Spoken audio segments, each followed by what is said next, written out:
I sometimes wonder when it happened, when the word family started feeling more like a memory than a foundation. Maybe it wasn't sudden. Maybe it was the slow drift of hearts learning to stand alone, believing that to need someone is weakness. In the modern West, we call it progress, freedom, individuality. Yet, beneath the surface, something quieter trembles, a growing sense of loneliness, the kind Karen Horney once called basic anxiety. That deep, persistent feeling of being isolated in a world that should have felt safe. Our ancestors lived close, not just in space, but in spirit. Dependence wasn't shameful, it was survival. The family was an anchor against life's uncertainty, the first mirror where a person saw themselves reflected with belonging. But over time, as independence became the highest virtue, that mirror began to crack. Children learned to dream of leaving home, not building it. Parents learned to equate success with self-sufficiency. We built houses larger than ever, but hearts that rarely touched. Horney believed that when a person feels unsafe in the world, they develop strategies to cope with their anxiety, moving toward others through compliance, against others through control, or away from others through detachment. What happens when an entire culture moves away? When detachment becomes a shared ideal? We begin to see it in the way families interact, or fail to. A generation raised to value autonomy above all learns to keep distance, to protect their inner life behind screens and locked schedules. There's a paradox in this Western independence. It promises strength, but often hides fear, the fear of being hurt, rejected, or trapped.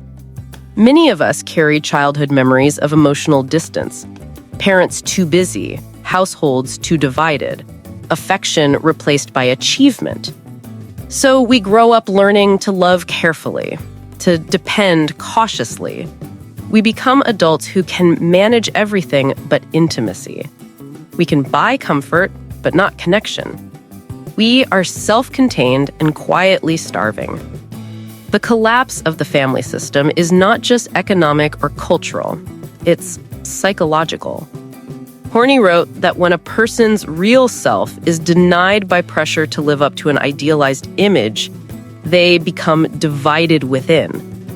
In the modern family, that idealized image is often perfection, the perfect parent, the perfect partner, the perfect child. But perfection isolates. It makes vulnerability dangerous. So each member performs, smiling, achieving, staying busy. While beneath the surface, resentment and loneliness grow like roots under pavement. Think about how families now communicate.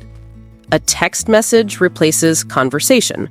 Holidays become brief performances of unity.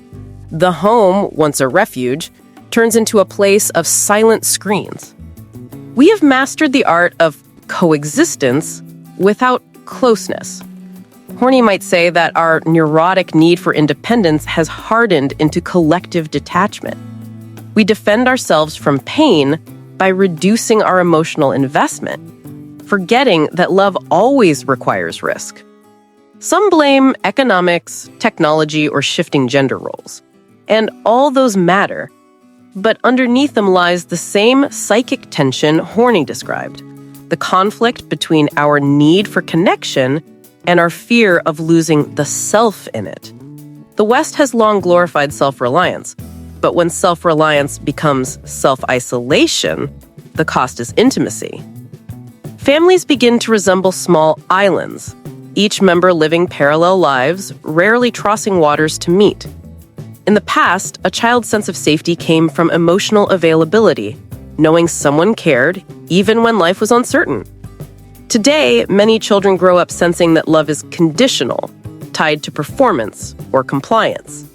They internalize the message, be good, be impressive, be independent. Later, these same children become adults who can't rest inside relationships. They oscillate between closeness and withdrawal, longing for connection, yet fearing its demands. Horney would recognize this as the neurotic cycle of moving toward and away from others, driven by basic anxiety. And so, the family becomes not a source of healing, but a stage for repetition.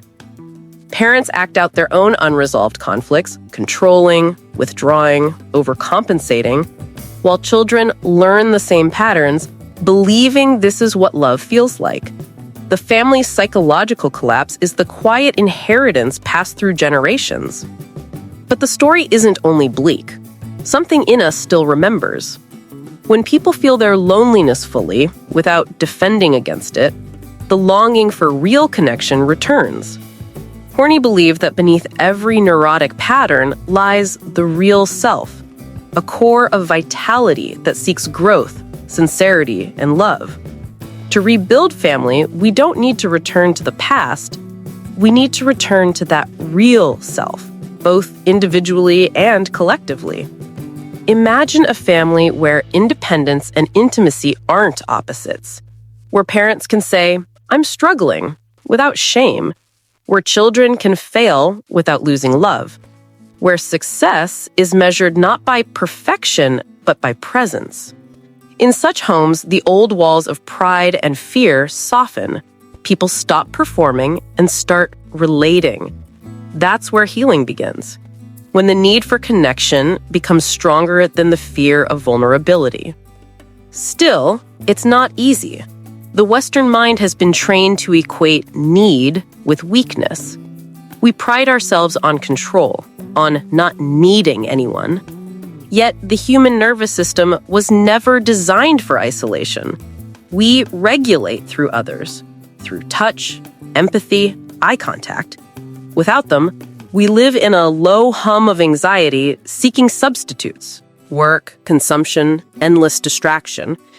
The collapse of the family is, in many ways, the symptom of a deeper disconnection from ourselves and from the truth that to be human is to be interdependent. Horney might see today's cultural trends, self-branding, hyper-competition, emotional burnout, as expressions of the idealized self, that imagined version of us who must always be strong, attractive, and successful. Families crumble under the weight of these ideals. Partners grow resentful trying to live up to them. Parents project them onto children. Everyone feels unseen because no one is being real. If we could drop the mask, even for a moment, something tender would surface. We might see that behind every argument, every cold silence, there is fear. Fear of not being loved, fear of not being enough. When families recognize this, compassion begins to replace blame. Horney called this movement toward the real self, a return to spontaneity and authenticity. It's not about perfect harmony, it's about honest presence. Some say the modern family is evolving, not collapsing, that people are simply redefining connection through chosen communities, friendships, and digital ties. Perhaps that's true, but the question remains, are these new forms meeting the same psychological need for safety and belonging? Or are they another detour around vulnerability? Technology can link us instantly, but it can't teach us to be intimate. Only self-awareness can do that. To understand the Western family's fragility, we must look inward. We must ask how our culture of self-improvement and independence quietly trains us to disconnect. We reward productivity more than empathy, autonomy more than interdependence. Children watch and learn that emotions are inconvenient, that self-worth depends on performance. By adulthood, the pattern is complete. Anxiety disguised as ambition, loneliness disguised as freedom. There's a quiet tragedy in this. People spend years perfecting the art of detachment, only to discover that success feels empty without shared meaning. They build lives filled with possessions, but devoid of presence. Family becomes a concept, not an experience. In Horney's terms, we've substituted the idealized image of a functional family for the real, messy, vulnerable one that actually nurtures us. Healing begins when we dare to be real again. When a parent apologizes to a child instead of defending. When a couple chooses listening over winning. When siblings talk about fear instead of pretending indifference. All of these moments defy the cultural script that says love must be earned or controlled. They are small rebellions against basic anxiety. Horney often emphasized that growth requires self-awareness without self-condemnation. In families, this means seeing our patterns with gentleness. The parent who withdraws can ask, "What am I afraid of?" The partner who criticizes can ask, "What am I protecting?" The child who rebels can ask, "What pain am I carrying that no one noticed?" These questions open the door to empathy, to seeing the human being behind behavior. The collapse of the family, then, isn't destiny. It's a mirror.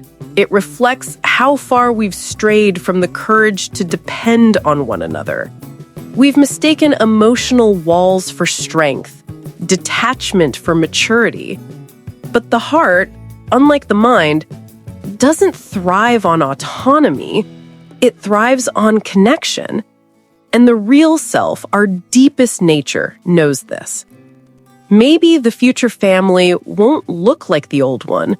It might be smaller, more fluid, built on choice rather than tradition. But its survival depends on emotional honesty, on recognizing that independence and intimacy are not enemies.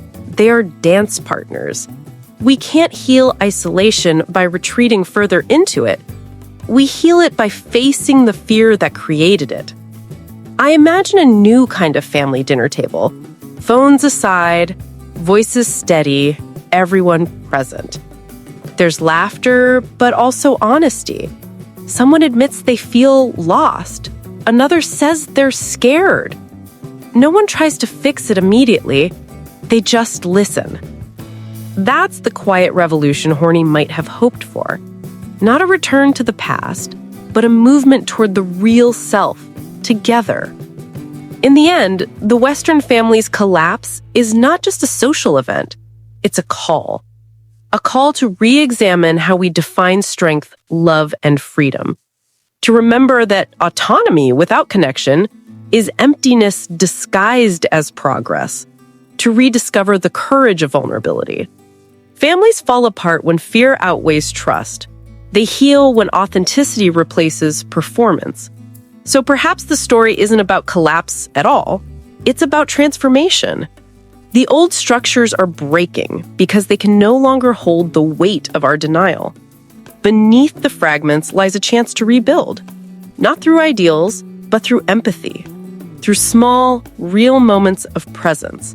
Through the simple act of saying, "I need you," and hearing, "I'm here." That's where the new family begins. Not in perfection, but in truth. Not in control, but in connection. The real self, once freed from fear, always finds its way home.